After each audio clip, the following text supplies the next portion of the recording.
ለዲሞክራሲያዊ ስምረት ትግራይ ፓርቲ ህጋዊ የክልላዊ ፖለቲካ ፓርቲነት ማረጋገጫ ምስክር ወረቀት ተሰጠው። በአቶ ጌታቸው ረዳ የሚመራው ስምረት ፓርቲ በዛሬው ዕለት ከምርጫ ቦርድ ማረጋገጫ ተሰጥቶታል። ቦርዱ የቀጣዩን ሀገራዊ ምርጫ ቀንም አሳውቀዋል። በአጭሩ እንመለከተዋለን። በሌላ በኩል በከተማይቱ ተጥሎ የነበረው የሰዓት እላፊ አዋጅ ተነስቷል። የከተማ አስተዳደር ፖሊስ መምሪያ አዛዥ እንዳሉት የከተማዋ የጸጥታ ሁኔታ በመሻሻሉና አስተማማኝ ሰላም በመኖሩ ነዋሪዎች የመንቀሳቀስ ነፃነታቸውን በአግባቡ እንዲጠቀሙ ገደቡ ተነስቷል ብሏል። በርካታ ታጣቂዎች ወደ ሰላምና እርቅ መምጣታቸውን ተከትሎ በክልሉ ውስጥ የሚገኙ ከተሞች አንጻራዊ ሰላም አግኝቷል ተብሏል። የምናይ ይሆናል። ፕሬዝዳንት ኢሳያስ ወደ ሳውዲ አቅንተዋል። ሰሞኑን ወደ ሱዳን አቅንተው ከሱዳን ጦር መሪ ጀነራል አልቡርሃን ጋር ተገናኝተው የነበረው ኢሳያስ አሁን ደግሞ ከሳውዲው አልጋ ወራሽ ንጉሥ ሳልማን አብዱልአዚዝ ጋር ተገናኝተዋል። ፕሬዝዳንት ኢሳያስ ያለ ልማዳቸው ዲፕሎማሲ በሚል ስም ወዲያና ወዲህ እየተመላለሱ ነው። ወደ ሳውዲ እንደደረሱም አቀባበል ተደርጎላቸዋል። እንመለከተዋለን። ሰላም ጤና ይስጥልኝ ክቡራትና ክቡራን ውድ ቤተሰቦች፣ ከዚህ ሰዓት ጀምሮ አጫጭርና ወቅታዊ መረጃዎች ወደ እናንተ አደርሳለሁ።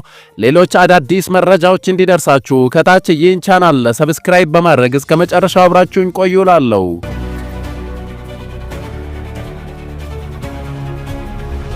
ለዲሞክራሲያዊ ስምረት ትግራይ ፓርቲ ህጋዊ የክልላዊ ፖለቲካ ፓርቲነት ማረጋገጫ ምስክር ወረቀት ተሰጠው። በአቶ ጌታቸው ረዳ የሚመራው ስምረት ፓርቲ በዛሬው ዕለት ከምርጫ ቦርድ ማረጋገጫ ተሰጥቶታል። ቦርዱ የቀጣዩን የምርጫ ቀንም በይፋ አሳውቋል።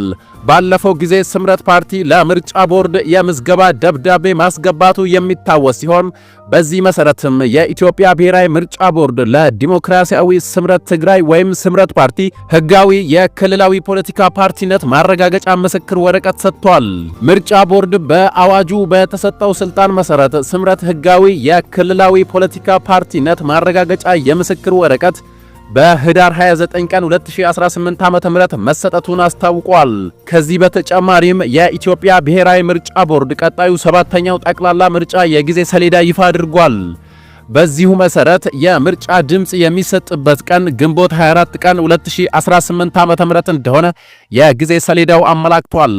ቦርዱ እስካሁን ስለሰራቸው የቅድመ ምርጫ ስራዎች በተመለከተና በተያያዥ ጉዳዮች ዙሪያ ለመገናኛ ብዙሃን ጋዜጣዊ መግለጫ ሰጥቷል። የኢትዮጵያ ብሔራዊ ምርጫ ቦርድ ሰብሳቢ ሜላት ወርቅ ኃይሉ በ2018 ዓ.ም ለሚከናወነው 7ኛው ጠቅላላ ምርጫ የተለያዩ የቅድመ ምርጫ ተግባራትን በማከናወን ላይ መሆኑን አስታውቋል። በቦርዱ የጸደቀ የ7ኛው ሀገራዊ ምርጫ የጊዜ ሰሌዳ ይፋ የተደረገ ሲሆን በዚህም መሰረት የእጩዎች ምዝገባ ከጥር 1 እስከ የካቲት 1 2018 ዓ.ም ይካሄዳል። የምረጡኝ ቅስቀሳ ወይም የምርጫ ዘመቻ ደግሞ ከጥር 1 እስከ ግንቦት 19 2018 ዓ.ም የሚካሄድ ሲሆን የመራጮች ምዝገባ ከየካቲት 7 እስከ መጋቢት 7 እንደሚከናወን በጊዜ ሰሌዳው ተመላክቷል። ሆኖም የመራጮች ምዝገባን ራስን በራስ መመዝገብ ከጥር 15 ጀምሮ እስከ መጋቢት 7 ማድረግ እንደሚቻል ተገልጿል። የ7ኛው ሀገራዊ ምርጫ ዋናው የድምጽ መስጫ ቀን ግንቦት 24 ቀን 2018 ዓ.ም እንደሚሆን ይፋ የተደረገ ሲሆን ይፋዊ የምርጫ ውጤት የሚገለጽበት ቀን ሰኔ 4 2018 ዓ.ም መሆኑን ቦርዱ ይፋ አድርጓል።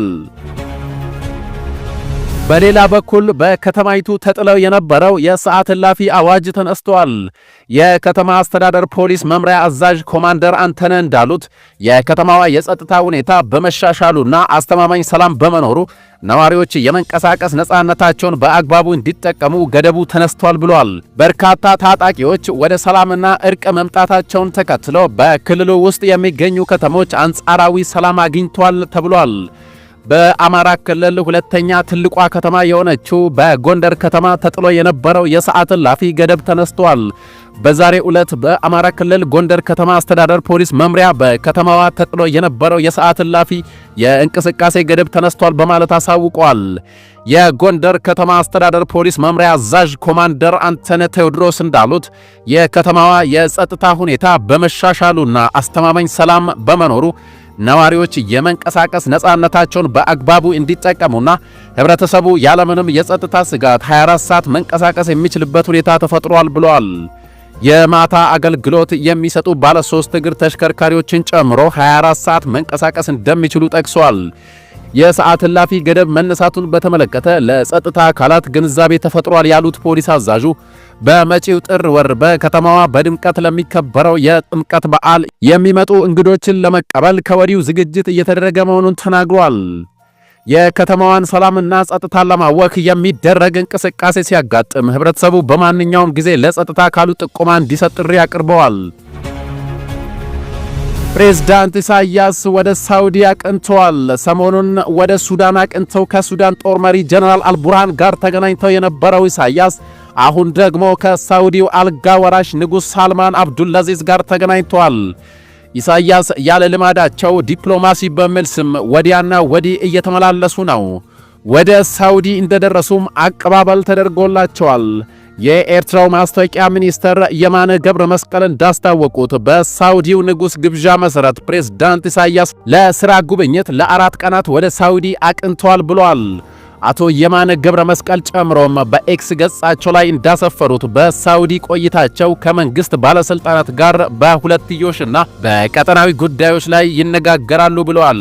ኤርትራ ከሰሞኑ ያለ ልማዷ ወደ ተለያዩ አገራት በመጓዝ በተለይ ደግሞ ወደ ግብፅና ወደ ሳውዲ መመላለስ አብዝታለች። ፕሬዝዳንት ኢሳያስ ባለፈው ሳምንት ከሱዳኑ የጦር ሰራዊት አዛዥ ከጀነራል አልቡርሃን ጋር እንዲሁም ከዚያ በፊት ደግሞ ከግብፅ ጋር መገናኘቱ ይታወቃል።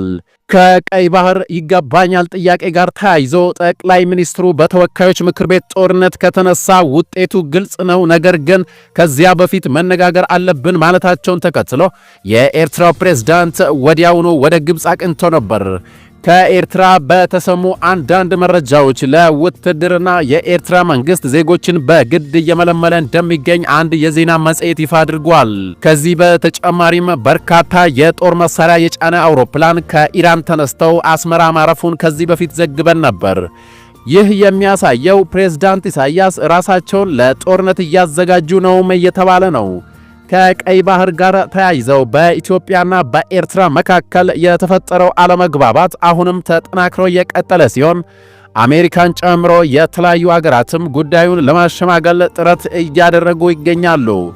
ክቡራትና ክቡራን የዛሬ ሚዲያ ቤተሰቦች የአሁኑ መረጃ ይህን ይመስል ነበር። አጫጭርና ወቅታዊ መረጃዎች በፍጥነት እንዲደርሳችሁ ይህን ቻናል ከታች ሰብስክራይብ አድርጉ እያልኩ በቀጣይ መረጃ እስክንገናኝ ድረስ በያለንበት የዓለም ዳርቻ በሰላም እንቆይ።